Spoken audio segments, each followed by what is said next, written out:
Hello दोस्तों, स्वागत है फिर से मेरे एक नए वीडियो में। तो प्यारे साथियों, आज की इस वीडियो में मैं आप सभी को उपमा अलंकार, रूपक अलंकार, उत्प्रेक्षा अलंकार और श्लेष अलंकार का परिभाषा उदाहरण सहित बताऊंगा। प्यारे साथियों, एकदम सरल तरीके से देखिए, कितना सरल तरीके से मैं उदाहरण और स्पष्टीकरण लेकर आया हूँ और आपको बोर्ड परीक्षा में 8 नंबर बिल्कुल पक्का करवाऊंगा इसी से।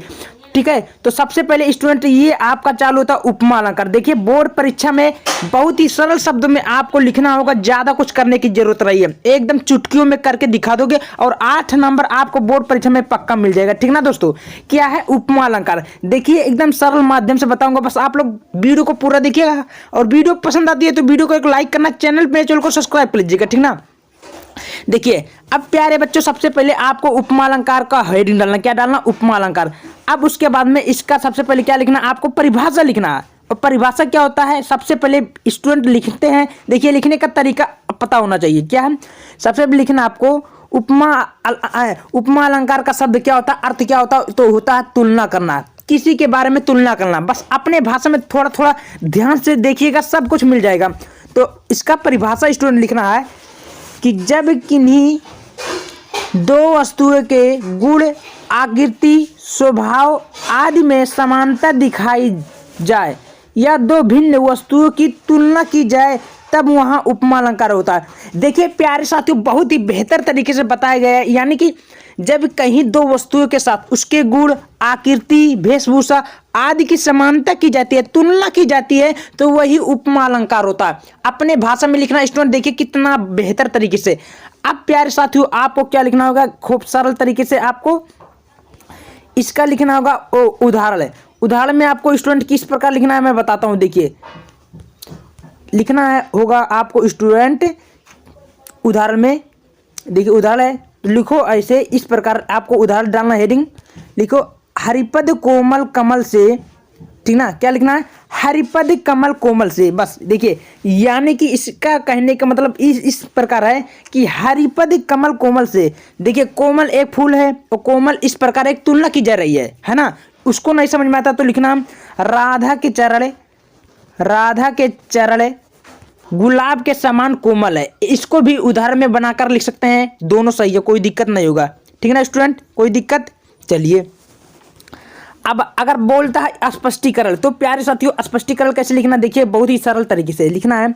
स्पष्टीकरण हेडिंग डालना है। क्या लिखना है कि इस उदाहरण में हरि पैरों की तुलना कमल के फूल से की गई है। यानी कि जो हरि का पैर है, हरि पैर यानी कि विष्णु भगवान का जो पैर है की तुलना किससे की गई है? फूल से की गई है। और हरि के चरणों की कोमल के फूल के जैसे कोमल बताया गया है और से वाचक है। यहाँ समझ में आ गया? इस प्रकार आपको इसका उदाहरण लिखना, परिभाषा लिखना। 2 नंबर स्टूडेंट आपको पक्का यहीं से मिल गया। समझ में आया? चलिए, अब स्टूडेंट हमारा आता है, आपको क्या आता है? रूपक अलंकार। और रूपक अलंकार को एकदम सरल तरीके से स्टूडेंट बताऊंगा, जो कि आपको बहुत ही बेहतर तरीके से, ज़्यादा कुछ करने की जरूरत नहीं। ठीक ना। देखिए, अब इसका परिभाषा स्टूडेंट इस प्रकार लिखना होगा कि जब गुण की अत्यंत समानता के कारण उपमेय की उपमान बता दिया जाता है। यानी कि जब उपमेय उपमान की संभावना व्यक्त की जाती है या गुण बता दिया जाता है, तो क्या बोलते हैं हम स्टूडेंट? रूपक अलंकार कहते हैं। अर्थात जहां पर उपमेय उपमान के कोई अंतर न दिखाई दे वहां रूपक अलंकार होता है। देखिए, 2 तरीके से मैं बता रहा हूं स्टूडेंट, आपको जिस तरीके से बेहतर लगे उसी तरीके से याद कर लीजिएगा। इसका कहने का मतलब है कि जब उपमेय देखिए इस प्रकार लिखना, जब उपमेय और उपमान का भेद रहित आरोप किया जाता है तो उसे उपमा अलंकार कहते हैं।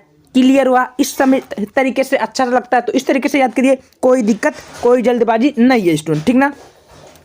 अब स्टूडेंट इसका उदाहरण किस प्रकार? देखिए, उदाहरण हेडिंग डालना होगा कि पायो जी मैंने राम रतन धन पायो। देखिए, उदाहरण एकदम प्यारा सा लेकर आयो, ज्यादा कुछ टिटरिम कुछ करने की जरूरत ही नहीं है। ठीक ना स्टूडेंट। क्या है उदाहरण में? पायो जी मैंने राम रतन धन पायो। अब इसका स्पष्टीकरण देखिए, स्पष्टीकरण किस प्रकार है वो भी बता देता हूं।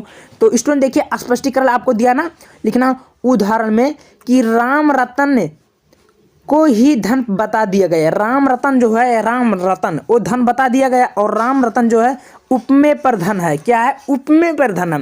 उपमान क्या है? आरोप है, जो कि दोनों में अभिन्नता पाई जाती है कि नहीं स्टूडेंट? इस प्रकार आपको इसका रूपक अलंकार का परिभाषा, उदाहरण और स्पष्टीकरण लिखने हैं। कोई दिक्कत? यहाँ पर स्टूडेंट आपका 2 नंबर पक्का हो गया। क्लियर हुआ? चलिए अब स्टूडेंट हम उत्प्रेक्षा अलंकार को बात करते हैं। उत्प्रेक्षा अलंकार किस प्रकार आपको लिखना है, बहुत ही सरल तरीके से मैं बताता हूँ, ठीक ना स्टूडेंट। कोई दिक्कत नहीं होगा, आपका भाई है, सब आपको क्लियर कर देगा, ठीक है। आप लोग वीडियो को पूरा देखना स्टूडेंट। अब मेरा बात आती है उत्प्रेक्षा अलंकार। अब उत्प्रेक्षा अलंकार क्या होता है, देखिए, जहाँ उपमेय उपमान की संभावना की कल्पना की जाती है, व्यक्त की जाती है, वहाँ उपमा अलंकार उत्प्रेक्षा अलंकार होता है।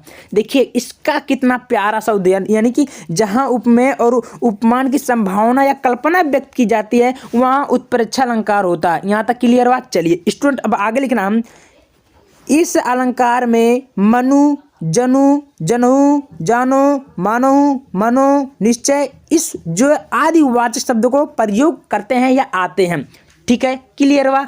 उत्प्रेक्षा अलंकार को बस इतना ही लिखना है, ज़्यादा कुछ घोच पोछ नहीं करना। नंबर का बौछार होगा स्टूडेंट, आपको पूरा नंबर मिलेगा, एक भी टीचर एग्जामिनर नंबर नहीं काटेगा। देखिए कितना सर। अब स्टूडेंट आपको इसका उदाहरण लिखना। अब उदाहरण में किस प्रकार लिखना, चलिए बताता हूँ। उदाहरण हेडिंग डालना, उदाहरण। अब स्टूडेंट उदाहरण में क्या लिखना होगा कि सोहत ओढ़े पीत पटे और श्याम सलोने गात, मानो नीलमणि शैल पर आता परहो प्रभात। कितना प्यारा सा उदाहरण दिया हूँ। इसी प्रकार आपको उत्प्रेक्षा अलंकार को लिखते हैं, आपको 2 नंबर मिलने वाला है। क्या दिक्कत? कोई दिक्कत? तो आप लोग यहाँ तक क्लियर हुआ? चलिए अब हम लोग श्लेष अलंकार की बात करते हैं, ठीक ना स्टूडेंट।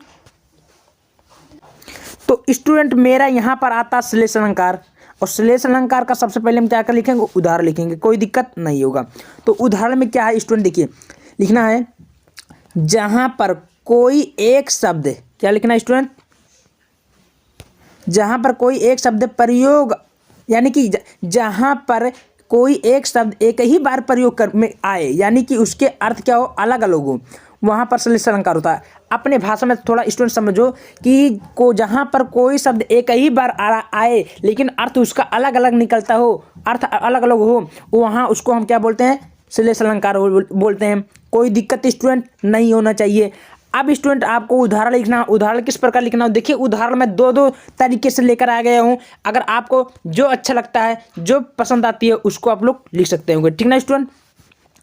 लिखना होगा कि रहीमन पानी राखिए और बिन पानी सब सून, और पानी गए ना उभरे मोती मानस चून। कितना प्यारा सा इसका उदाहरण है, दोहा स्टूडेंट, कितना प्यारा सा इसका उदाहरण देख लीजिए, रहीमन जी का, ठीक है। श्लेष अलंकार का इस प्रकार आपको लोग उदाहरण लिखेगा स्टूडेंट, पूरा नंबर मिलेगा, एक भी टीचर नंबर नहीं काटने वाला, ठीक ना।